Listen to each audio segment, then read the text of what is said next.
জানি আমাদের সরকার সঠিক সিদ্ধান্ত নেবেন এবং এটা নিয়ে আপনারা পর্যালোচনা করছেন।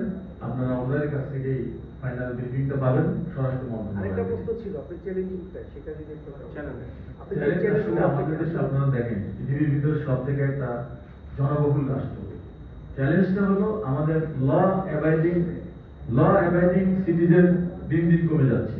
সবাই রাতারাতি যে কোনো ঘটনা ঘটলে বিচারটা খুব দ্রুত চায়, কিন্তু আপনারা দেখেন আমাদের যে জুডিশিয়াল সিস্টেম বা আমাদের যে পুলিশিং সিস্টেম, একটা ঘটনা ঘটলে একটা তো প্রক্রিয়া আছে, তদন্ত সুযোগ দিতে হবে।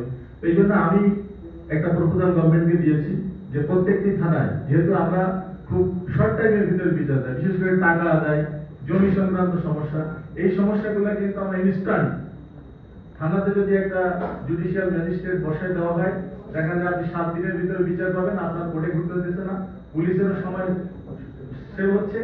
এই ধরনের কার্যক্রম আমরা সরকারের পরিকল্পনা আছে, ইনশাআল্লাহ এটা আমরা দ্রুত বাস্তবায়ন করতে পারবো। তাহলে দেখবেন আপনার পুলিশের প্রতিও মানুষের যে মানে একটা বিরূপ ধারণা, এটাও কমে যাবে।